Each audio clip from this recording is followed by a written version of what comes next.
Hello दोस्तों, आपका हमारे चैनल कहानी साहित्य में स्वागत है। मैं आपको कालिदास का जीवन परिचय सुनाने वाली हूँ।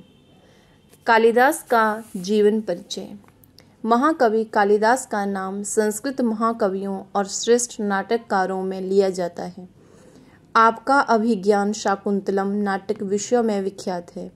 कालिदास महाराजा विक्रमादित्य के नवरत्नों में से एक थे। कालिदास बचपन में बड़े मूर्ख थे। उनके लिए काला अक्षर भैंस बराबर था।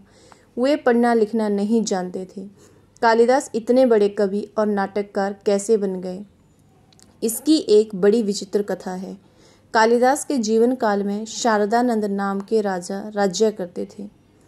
उनकी पुत्री विद्योत्मा थी। वह बड़ी सुंदर और परम विदुषी थी। इसकी सुंदरता और ज्ञान की चर्चा दूर दूर तक फैल गई थी। विद्योत्मा की प्रतिज्ञा थी कि वह उसी व्यक्ति के साथ विवाह करेगी जो उसे शास्त्रार्थ में हरा देगा। बड़े बड़े विद्वान शास्त्रार्थ करने आए, किंतु विद्योत्मा को कोई हरा ना सका। पंडित लोग उससे जलने लगे। उन्होंने किसी महामूर्ख के साथ उसका विवाह करा देने का निश्चय कर लिया। वे महामूर्ख की खोज में निकल पड़े। मूर्ख की खोज करते करते उन्होंने एक मूर्ख व्यक्ति को देखा। वह मूर्ख जिस डाल पर बैठा था उसी को काट रहा था। उन्होंने उसे बुलाया और कहा कि हम तुम्हारा विवाह एक सुंदर राजकुमारी के साथ करा देंगे, किंतु तुम कुछ भी मत बोलना। मूर्ख राजी हो गया। पंडितों ने उसे बहुत कीमती वस्त्र पहनाए और विद्योत्मा के पास शास्त्रार्थ के लिए ले गए।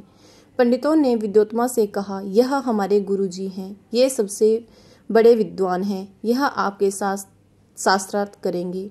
इन्होंने आजकल मौन धारण कर लिया है। ये जो कुछ भी कहेंगे इशारे से कहेंगे। हम उसका मतलब आपको समझाएंगे। इशारों से शास्त्रार्थ आरंभ हुआ। विद्योत्मा ने अपनी एक उंगली उठाई। मूर्ख ने समझा कि यह कहती है कि मैं तेरी एक आंख फोड़ दूंगी। मूर्ख ने दो उंगली उठाकर बताया कि मैं तेरी दोनों आंखें फोड़ दूंगा। विद्योत्मा का अभिप्राय था कि ईश्वर एक है। पंडितों ने दो उंगलियों का मतलब यह बताया कि गुरुजी का मतलब है कि सृष्टि में ईश्वर और जीव दो हैं। फिर विद्योत्मा ने यह बताने के लिए कि 5 तत्वों से जीव बनता है, पांचों उंगलियां फैलाकर दिखाई। मूर्ख ने समझा कि यह थप्पड़ मारने को कहती है। मूर्ख ने घूंसा दिखाया। पंडितों ने समझाया कि पांचों तत्वों के मिलने से सृष्टि बनती है, अलग अलग रहने से नहीं। विद्योत्मा ने अपनी हार स्वीकार कर ली। दोनों का विवाह हो गया। विवाह की रात मूर्ख ऊंट का बलबलाना सुनकर बोल उठा, ऊंट ऊंट। यह सुनकर उसने समझ लिया कि पंडितों ने जलकर मेरा विवाह एक महामूर्ख से करा दिया है। उसने उस मूर्ख को राजमहल से निकाल दिया। मूर्ख ने अपना बड़ा अपमान समझा और काली के मंदिर में तपस्या करने लगा। काली के मंदिर में इस मूर्ख ने आवाज सुनी, तू कठिन परिश्रम कर, विद्या अध्ययन कर। काली की आज्ञा से उसने कठिन परिश्रम करना आरंभ कर दिया और अपना नाम कालिदास रखा।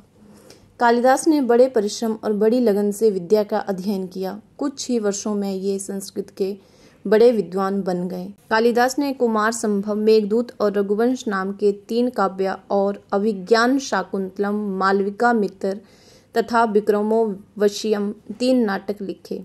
कवि लोग कालिदास को संस्कृत का सर्वश्रेष्ठ कवि मानते हैं। धन्यवाद दोस्तों। इसी तरह की और कहानियाँ और जीवनियाँ सुनने के लिए हमारे चैनल को सब्सक्राइब करें। धन्यवाद।